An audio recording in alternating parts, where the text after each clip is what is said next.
Welcome to Historic Metamora.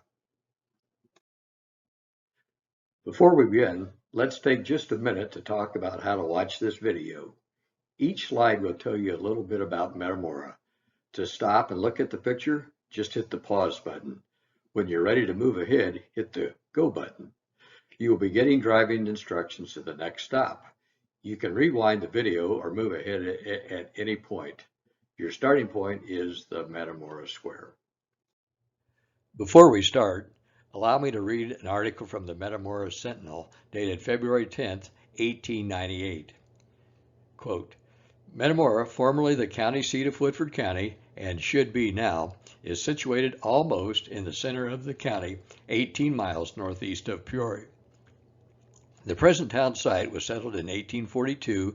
The natural advantages of Metamora by not surpassed by any town in the state, and her enterprising citizens have not been in those advantages in a place to make Metamora one of the most beautiful and desirable locations in the great state.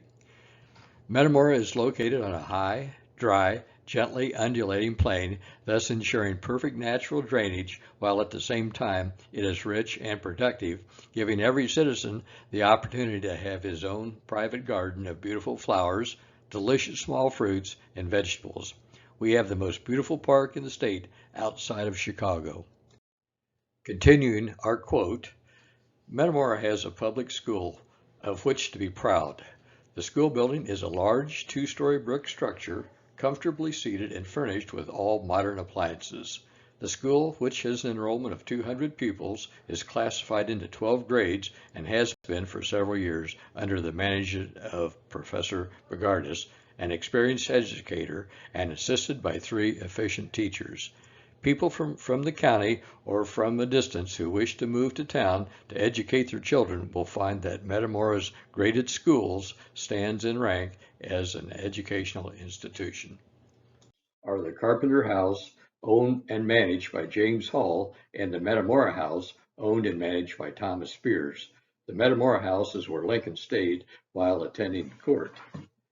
In short, we have the best town on earth to live and transact business. Our people are models of virtue, honesty, sobriety, and anyone seeking a place for residence or business can do no better. Surveyors of the Hanover Company laid out the village of Hanover, which is now Metamora, in 1836. The plan included an open space of 300 feet by 300 feet in the center of the village, designed by agent William Davenport as the public square. In June 1865, surveyors recorded the plat using a blue marble stone 41 by 21 by 13 inches at the northeast corner of the public square. A boulder 14 by 13 by 16 inches was placed on the southeast corner. Other stones were set at the northwest and southwest corners of the square and throughout the village. In the horse and buggy days, there was an iron pipe fence surrounding the village park where people could tie up their horses while conducting business in town. The fence was erected in 1887 and taken down in 1923. In 1900, the village board gave permission to order 5 economy gas lamps to be placed around the public square. Hitching posts and water troughs were a common sight around the park during the horse and buggy days. The next 2 pictures were taken at the park during Old Settlers' days. Note the horses and buggies and citizens dressed in their finest. Compare that today with our fine automobiles and informal dress. With the invention of the automobile and lack of good streets around the village park, concerned citizens realized the need to improve the conditions of the trading center of the village. A brick paving proposition was placed on the April 21, 1914 village election ballot. It won by a 3-to-1 landslide in favor of issuance of bonds in the sum of $8,000. A booster rally held at the Opera House in the Metamora Courthouse the night before created interest in the voting. At the completion of the paving project, a grand celebration was held on July 24, 1915. When the barricades were let down, a parade of 40 cars drove around the square. Speeches by Metamora's prominent leaders were given, followed by a band concert and a free motion picture. The Metamora Herald noted that the event took place, quote, notwithstanding that Juniper Pulvinus threatened momentarily to pull the stopper and drench the just and unjust alike. The cost of the brickwork was $15,257.60. Part of the cost was shared equally by the businesses on the square. In 1922, 2 blocks on East Partridge Street extended from the northeast corner of the square to the Chicago and Alton Railroad tracks were paved at a cost of $11,700.76. The bandstand is one of Metamora's most notable features. The first bandstand in the Metamora Village Park was a wooden octagonal structure. It was built around 1874 by Solomon Egbert, a native of Brown County, Ohio, who came to Metamora in 1862 and engaged in the carpenter trade. The bandstand was erected in the center of the park, where the present cobblestone bandstand is still located. At a cost of $265, it was built 18 feet tall with a storage area below. Metamora's firemen used the storage area for their equipment.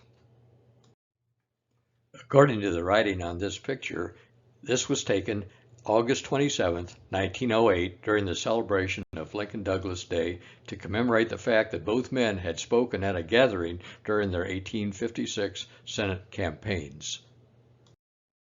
In November of 1926, the Fred Herring American Legion Post, number 89, offered to start a movement to build a new brick and stone bandstand in the Metamora Village Park. It wasn't until July of 1931 when Village Board decided that major repairs on the old wooden bandstand would be too costly. The decision was made to replace the bandstand that had served the public for 57 years. Plans moved forward for the new bandstand to be built largely of native rocks and boulders. The balance of the cost would come from pledges of cash, materials, and some donated labor. A raffle of a new Plymouth car was given away on Old Settlers Day to benefit the new bandstand fund. In preparation of the pouring of the new footings, dozens of boys, some of them mere tots, joined the work of hauling away the earth from the excavation in wheelbarrows. Others assisted W.T. Bowl of the Sheffer and Martin crew. The new bandstand was built in the octagonal shape like the old one. 8 pillars supported the roof. Citizens of the community were asked to bring stones of average size of about 6 inches. A large choice of stones was needed, as all hauled in could not be used. The plan was to build the structure durable and ornamental as well as serviceable. Herman Weber of Piper City, Illinois, builder of the Lord's Grotto, which you will see later in our tour, did the entire work in 10 days. The new bandstand was ready for the use for the first time on Old Settlers Day, August the 20th, 1931. Workmen replaced the original rotting wooden floor with concrete in July 1959.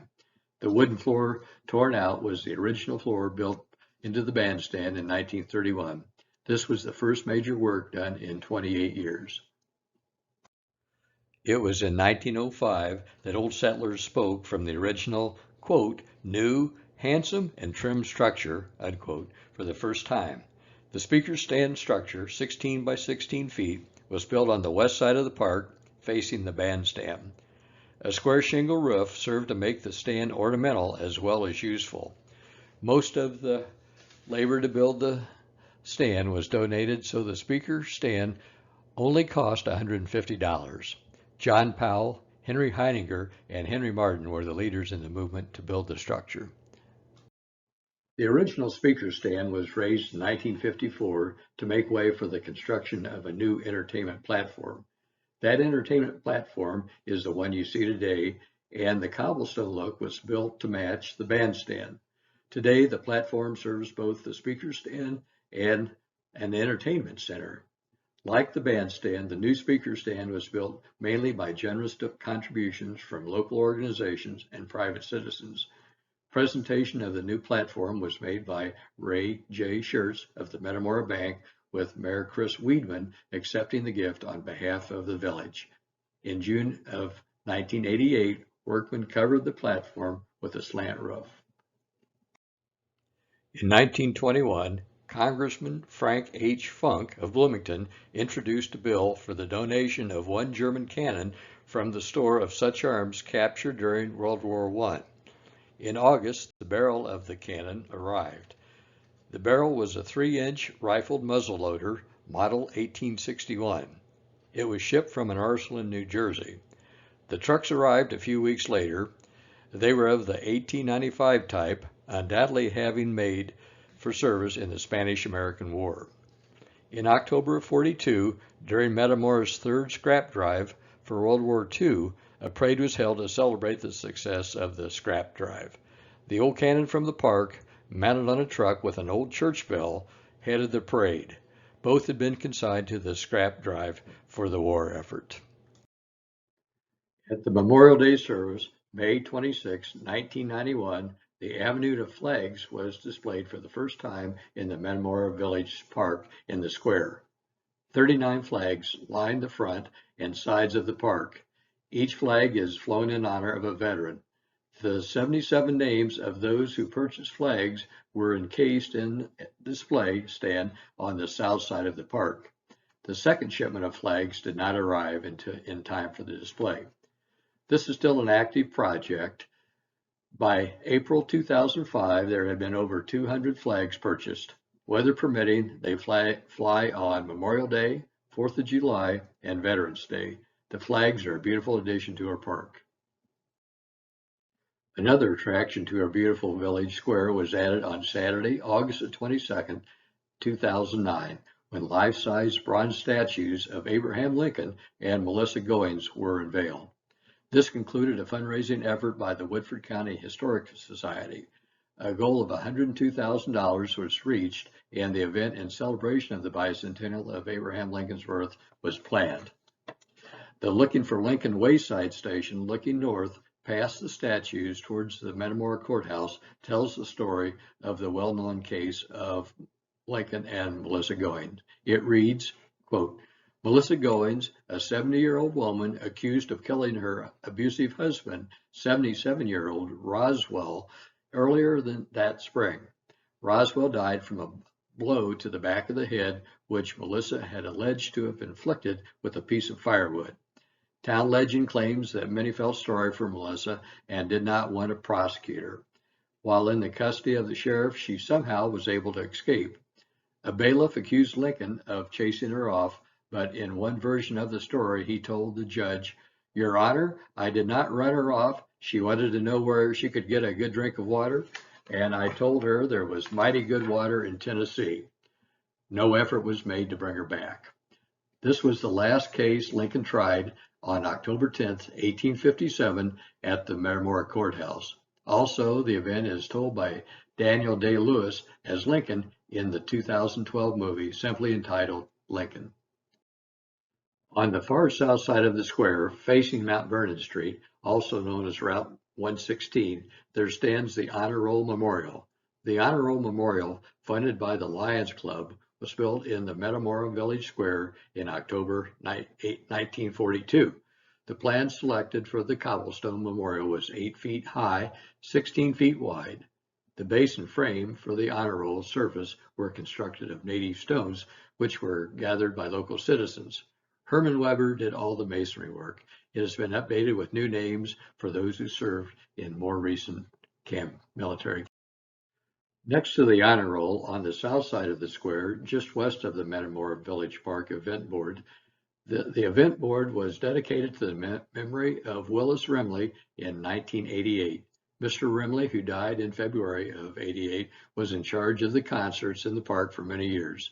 The concerts still take place every Friday night during the summer. Many various musical groups from around the area provide entertainment. These concerts start the Friday after Memorial Day and continue every Friday until Labor Day. On the 4th of July, a special concert takes place in the afternoon. The complete concert is dedicated to our country's freedom with patriotic music. In June of 1901, the village board ordered a drinking fountain for the horses to be put in the northwest corner of the park. It was installed in 1901. Former United States Vice President Adlai Stevenson I visited Metamora in 1902 and related the trees were planted in straight rows in 1863, similar to early parks in Vermont and New Hampshire. He was an attorney and a member of the Metamora Village Board in 1863 and assisted in planting of the trees. Though difficult to tell in this old photo, it's believed that Mr. Stevenson is one of the men in this picture planting the trees. This building, just to the west of the courthouse, was formerly a tavern. Men were allowed to enter through the front door, but women were only allowed to enter through the side door located on the east side of the building. Take notice of the bar on the windows on the east side. They were placed there to discourage anyone from entering and swiping bottles of liquor from the storage room. Today, this is a private home. This home was featured on December 26, 1999 on the national HGTV show and the Home and Garden TV channel during the Extreme Home Edition. Take note of the sign on the east side of the house. This sign boasts America's Cup of Coffee. It was a brand of coffee made in Peoria, Illinois in the early 1900s through the first half of the century. One more bit of information. Do you know where the first ice cream cone was served in Metamora? If you answered this very building, you are correct. On the north side of the Metamora Square is the location of the Metamora Courthouse State Historic Site. This picture was taken in 1868. This Greek Revival courthouse was built for the 8th Judicial Circuit. Abraham Lincoln was involved in more than 70 cases here between 1845 and 1858. The cases he involved in included 2 harboring slave hearings and 2 murder cases, some before his friend and future United States Supreme Court Justice David Davis. The renovated courthouse is one of only 2 remaining original courthouses on the 8th Judicial Circuit. After the county seat was moved to Eureka in 1896, the building became the Metamora Opera House. It began its transformation into the museum it is today in 1921. The Community Museum on the first floor has artifacts from the pioneer days through the Civil War, photographs, and even history games. Here's the west side of the square in 1931 in the top picture. On the far right in the background is what is currently the specialty coffee shop. The middle building is the Wagner Belsley Implement Building, now a retail outlet. It was owned by B.F. Stride, who later sold it to J.R. Wagner in 1895. In 1898, Peter Belsley bought into the firm and it became Belsley & Son. Later it became Belsley & Belsley Implement Company. It was also known as Summer Hall and the Community Hall because dances and socials were held on the top floor. The first building was a private residence and is now a modern bank building on the far left. It was demolished during World War II and as part of the land became the Metamora Garage. The 2-story building in the middle of the block is the old Carpenter House. The 3 pictures on the east side of the square include one of villagers gathering in the 1880s, one from the park in 1890, and after the first major fire in 1941. And this is what the east side of the square looks like today. And now we'll flash back to the mid-1800s. The Metamora House was the inn that Lincoln stayed at when he was on the 8th Judicial Circuit, was holding court in Metamora. It's located on the southwest corner of Mount Vernon / Route 116 and South Davenport Street. Take a second to find the X in the upper left corner of the picture. This is supposed to be the room Lincoln stayed in. The Noblaw building sat on the northeast corner of East Partridge and North Davenport. It was torn down in the 40s and replaced by the American Legion, which was torn down in the 2010s. Today it's a grass lot. It has had several uses over lifetime. Now hit the pause button and go 2 blocks east of the courthouse on East Partridge Street. Hit the go button when you're in front of the old jail. This was the jail when Metamora was the county seat and was built around 1884. It was later used as a hotel called Uncle John's and is now a residence. East of the jail, between Villiger's blacksmith shop and the old jail, stood a tavern also owned by Uncle John. This building still stands. An excerpt from the paper reads, "Among the enterprising citizens of the town is John D. Zimmerman, the saloon merchant of this city. He's a native of Germany, but has been a resident here for the past 37 years. Uncle John, as he is familiarly known, has made a good citizen since he was been here, and all have grown to like him. For a number of years, he was a farmer residing in the Partridge Township, and today has one of the finest farms in the township. 3 years ago, he came to Metamora and entered the saloon business and made a success from the very beginning. As a footnote, Uncle John died in December 1927 and is buried in St. Mary's Cemetery." To the east of Uncle John's, in the middle of the block, stands the white building that housed the old Joseph Villiger blacksmith shop.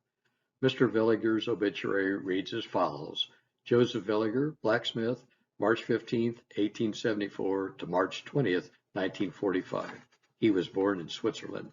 He was united in marriage with Miss Catherine Arnold Meinzinger in Zurich, Switzerland on March 30, 1897. Two children were born to them, Carl Villiger and Elsa Villiger Reiser. Joseph came to Metamora in early 1906 and leased the local blacksmith shop from San Gauci. After several months in business, his wife and two children joined him from Switzerland. For 32 years, he worked as a blacksmith and farrier. He developed many new inventions and applied for patents, one being an improved wagon bolster. In 1938, he disposed of the business and retired to working around the house and garden. This picture of the interior of the shop was taken around 1910. The blacksmith was rebuilt in the 1920s and still stands today at 308 East Partridge and is still being used. Now hit the pause button and go 1 block east and turn right onto Wetmore Street. Go to the intersection of Wetmore and Route 116. Hit the go button when you're ready to hear about the train station. At the intersection of Wetmore and Route 116, which is West Mount Vernon, is the location of what was the old train station. The railroad came to Metamora in 1870, following the path of what is now Wetmore Street. As late as 1923, there were 15 trains a day through Metamora, including 6 passenger trains and a sleeper and dining car running from Peoria to Chicago. During the booming days of rail traffic, station master Bill Williams can remember selling between $900 to $1,000 in passenger tickets a month from the little depot.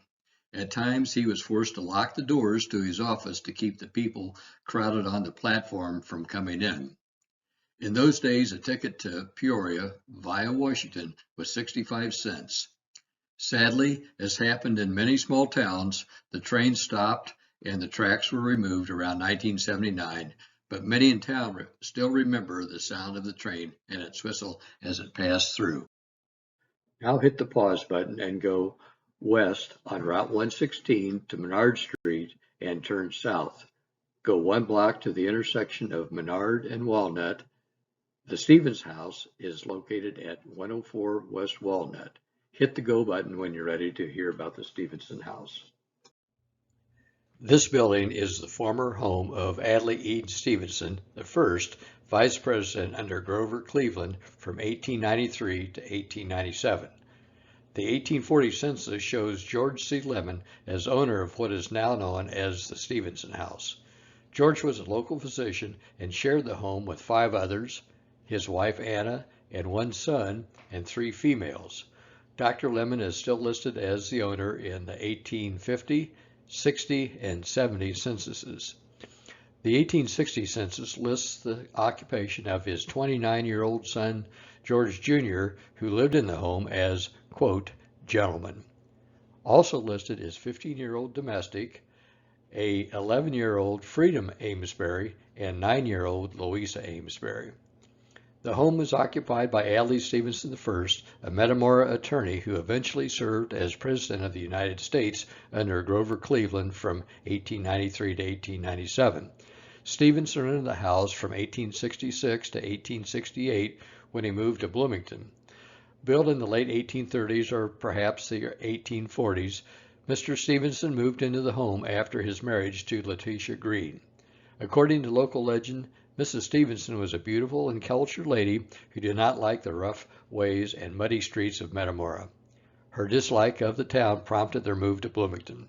Mr. Stevenson's grandson, Adlai Stevenson II, ran and lost for President of the United States in 1952 and 1956 against Dwight Eisenhower.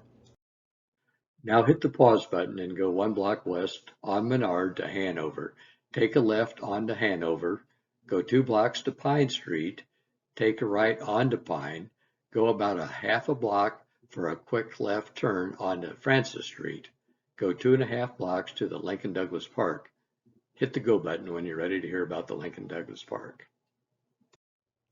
This is the Lincoln Douglas Park.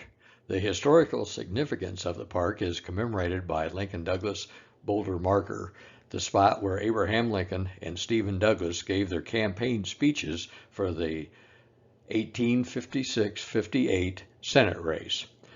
Douglas spoke on September 30th, 1858, and Lincoln spoke on October 4th, 1858. There were so many people on the speaker's stand that it collapsed. Lincoln lost the race even though he received more votes. At the time, the Senate chose the new senator, and they chose Douglas. Now hit the pause button and head back on Francis to Hanover. Take Hanover all the way across town to Madison. Turn right on Madison, go 1 block to the high school. This is the site of the old St. Mary's Orphanage. Some of the old buildings are still used by the high school today. Hit the go button when you're ready to hear about the orphanage.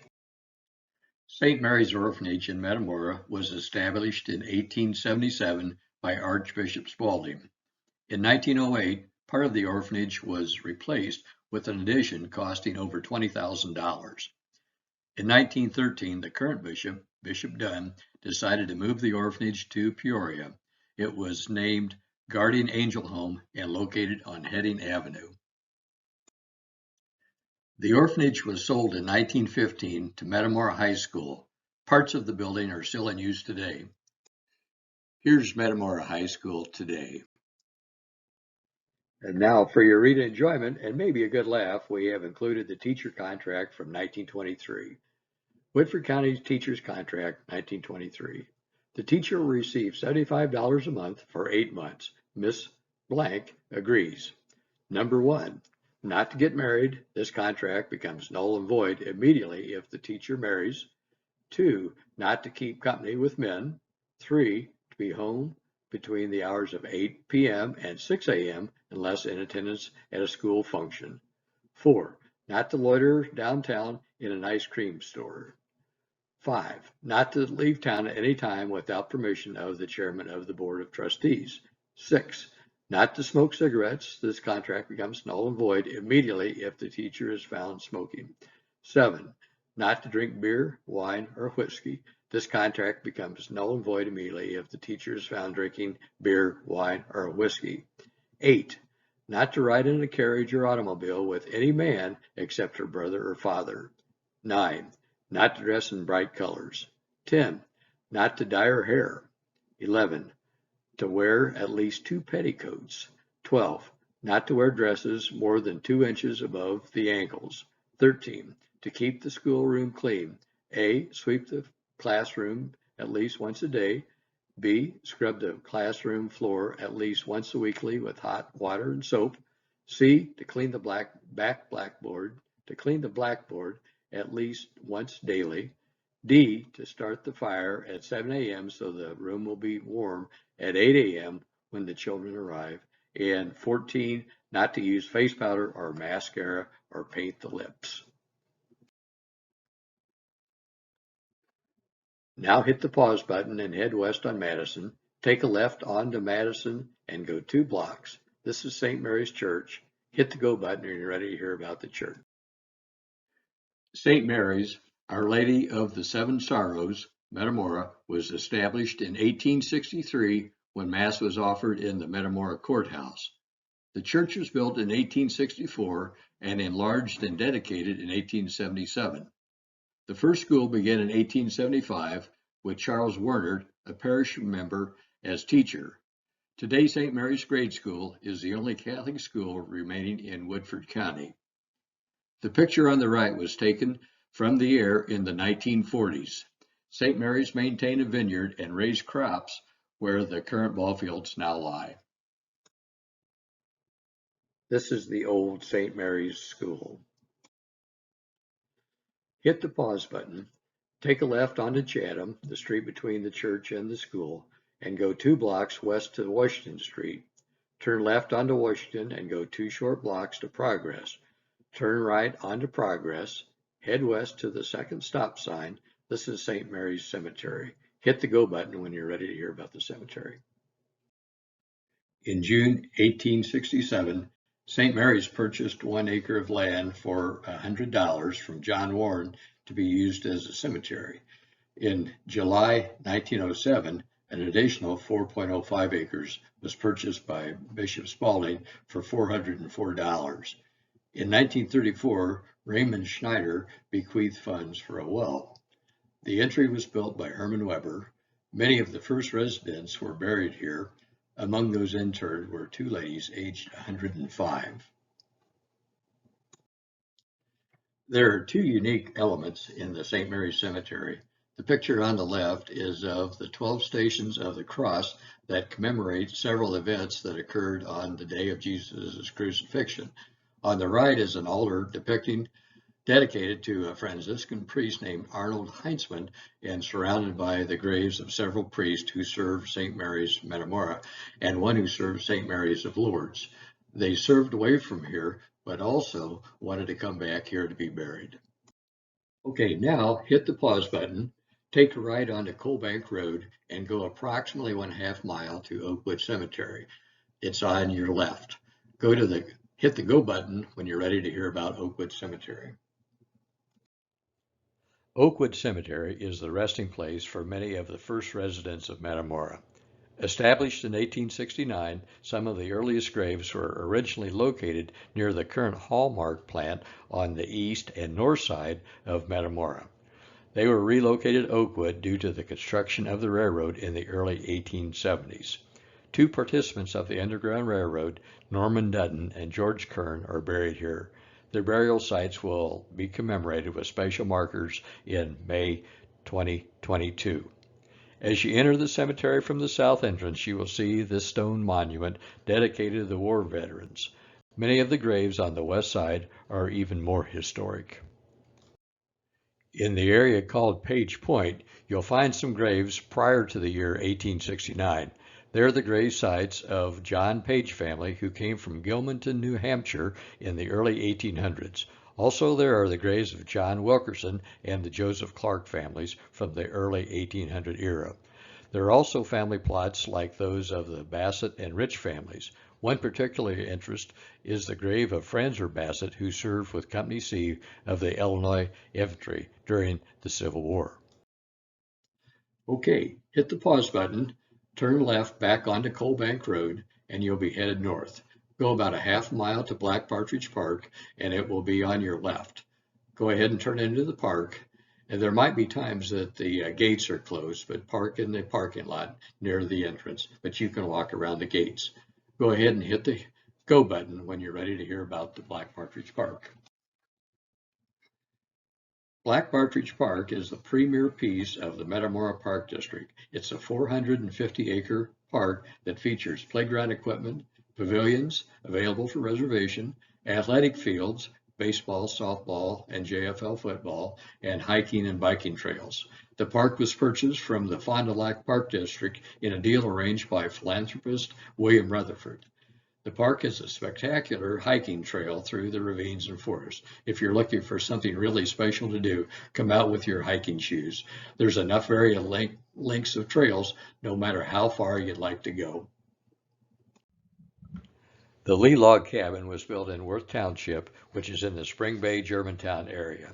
It's a two-story timber house of hewn logs, flattened or squared, which was typical construction method of the early 1800s. It's supported by log crossbeams, some still covered with bark, and a foundation of handmade bricks, and an original roof of hand-sawn shingles. The upstairs is reached by 10 narrow, winding treads. Built in 1838 by John Ormsby, ownership has been traced through Peter Klein, Frederick Klein, John and Anna Klein, Frank Giel, and Anna Klein, and Jacob Worley. In 1942, Frank and Alma Lee owned the home. In 1984, it was donated to the Woodford County Historic Association.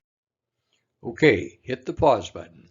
Head south on Cold Bank, take a left onto Progress Street, follow Progress to the stop sign on Douglas Street, and take a right onto Douglas Street. Drive to the intersection of Route 116 and Douglas. Across the street, you'll see the new Christian Union Church. The old church was located in the 100 block south of Hanover and is used today as a residence. The bell in the picture was brought over from the old church. Hit the go button when you're ready to hear about the Christian Union Church. Here's the new church, and below it, a picture of the old church on South Hanover, which is still used as a residence today. On the right is a picture of the old bell that came over from the old church. Okay, hit the pause button, go right onto 116 for approximately 2.5 miles, and turn into the Mennonite Heritage Center, which will be on your left. Hit the go button when you're ready to hear about the Heritage Center. The Illinois Mennonite Historical Society organized in 1969 with scheduled program meetings. Soon they began a historical and genealogical library. A museum in rented space and quarterly publications followed in 1974. Christian Sutter's large barn with significant Amish roots was re-erected in a barn-raising event at the Society's new site near Metamora. Since 1984, the Heritage Center building houses the main museum, the library, an archive, and a meeting room. A grandfather house, farm museum, and 2 windmills were added to the prairie plot of native grasses, flowers, and trees. When you're ready to move on, hit the pause button and leave the Heritage Center. Head left on Route 116 for a half a mile to the Hickory Point Cemetery. Hit the go button when you're ready to hear about the cemetery.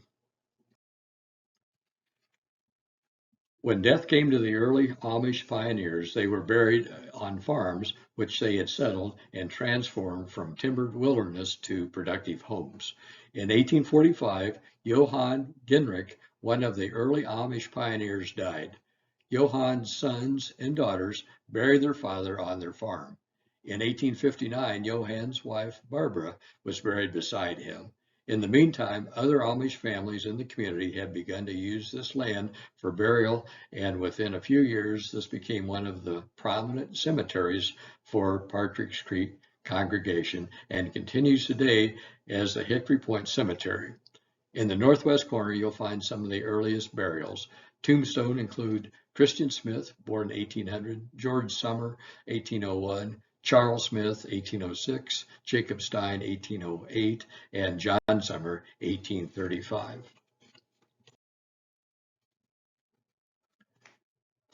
It's difficult to tell, but it's possible that the tombstone on the far right is Magdalena Gerber, indicates she might have been born in the late 1700s.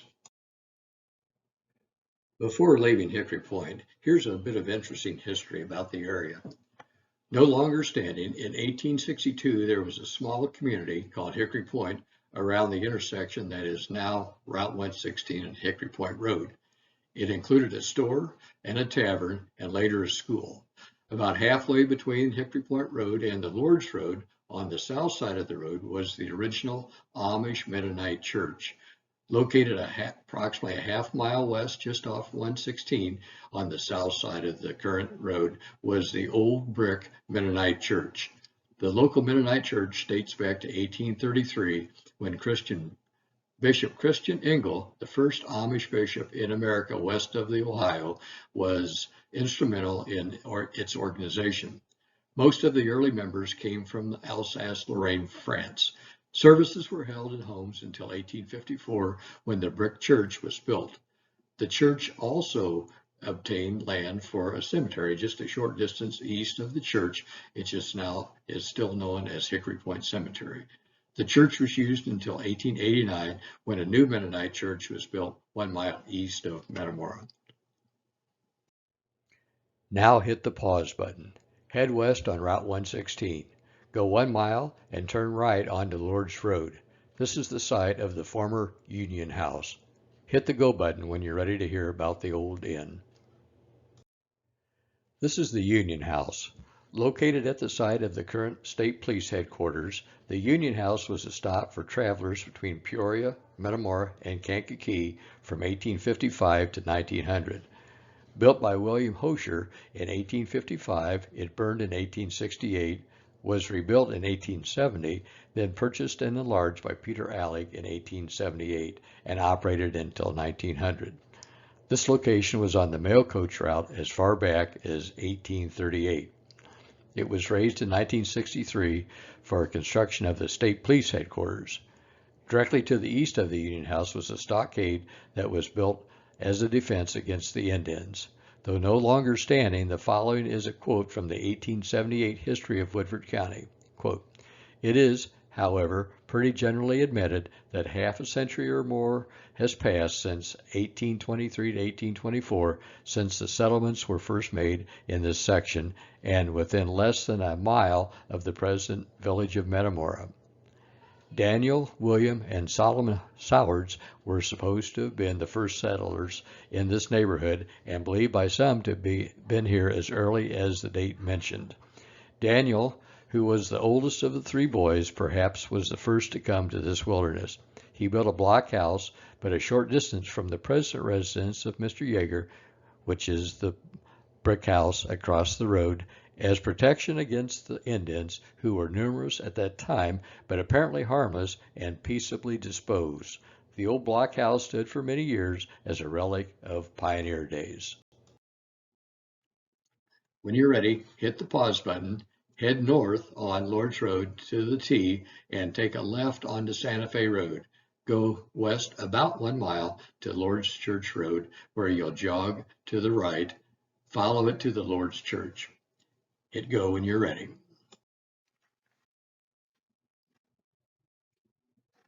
The first Catholic church was built in the area was a log cabin church erected in 1840 and called St. Raphael's Church. It was built 6 years before the Catholic church was built in the city of Peoria. It was located at the main entrance of the cemetery, located across from the current St. Mary's of Lourdes Church today. The date of completion of the log cabin church is uncertain, but the first entries in the parish registered by Dr. Raylow indicates a baptism of a little 2-month-old boy and a marriage of 2 local residents were on the same day, October 11th, 1840. In 1851, 10 acres of land was purchased across the road from St. Raphael's Log Cabin Church and current cemetery for $65. Construction of the new church began in 1851. Many parishes joined in. The footings were dug by hand. Materials were hauled in by horse-drawn wagons, and the church was built at a cost of $12,000. In the fall of 1855, this church, which is the present church, was dedicated to the Blessed Virgin Mary under the title of Immaculate Conception, but from the beginning it was simply St. Mary's Church, now known as St. Mary's of Lourdes. Also in the year 1882, the new church windows were donated at a cost of $27.75 each. These same windows are in the church today and bear the donors' names preceded by the words Geschenk von, which translates to gift of. It is thought that the original windows prior to 1882 were of clear glass.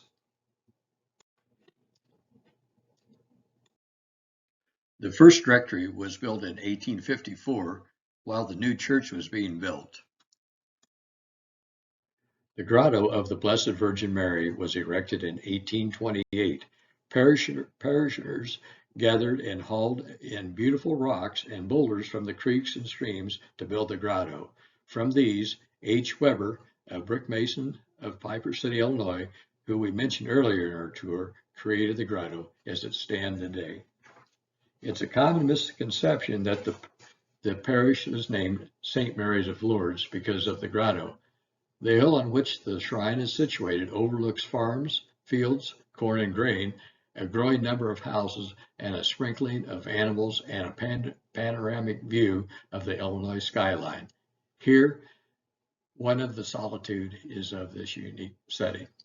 It's not uncommon to see people gather here for prayers. In the past, novitiates for rain were prayed when there was a need.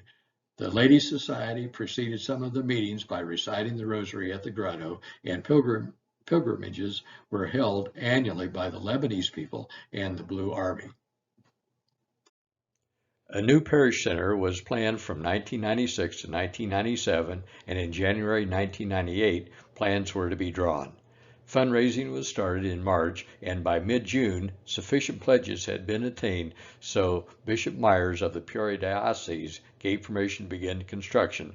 Groundbreaking took place on June 28, 1998, and completed December 1999.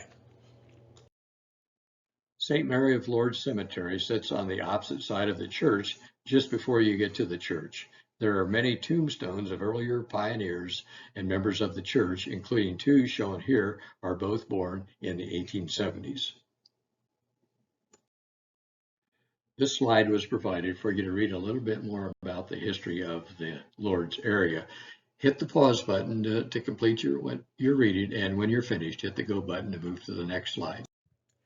This concludes our tour of Historic Metamora. We hope you've enjoyed your tour. We hope you'll come back and see us again soon. And if you have any questions, comments, suggestions, or thoughts, we'd love to hear from you.